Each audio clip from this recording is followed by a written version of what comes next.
നമുക്ക് കേരളത്തിൽ അങ്ങനെ ഒരു കൾച്ചർ ഉണ്ടായിരുന്നു. എനിക്ക് തോന്നുന്നൊരു 10, 100, 200 വർഷങ്ങൾക്ക് മുമ്പൊക്കെ കേരളത്തിലുള്ള എല്ലാ വീടുകളിൽ നിന്നും ആൾക്കാർ കളരിപ്പയറ്റ് പഠിക്കാൻ പോകുന്നുണ്ടായിരുന്നു.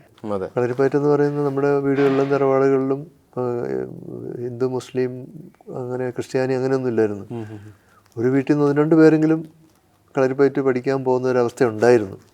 പിന്നെ അതെല്ലാം മാറി ഇത് ഡിസപ്പിയറായി. മാർഷൽ ആർട്സ് എന്നുള്ള കോൺസെപ്റ്റ് തന്നെ എല്ലാ വീടുകളിൽ നിന്നും പോയി. ഇപ്പോൾ തിരിച്ചു വരുന്നു.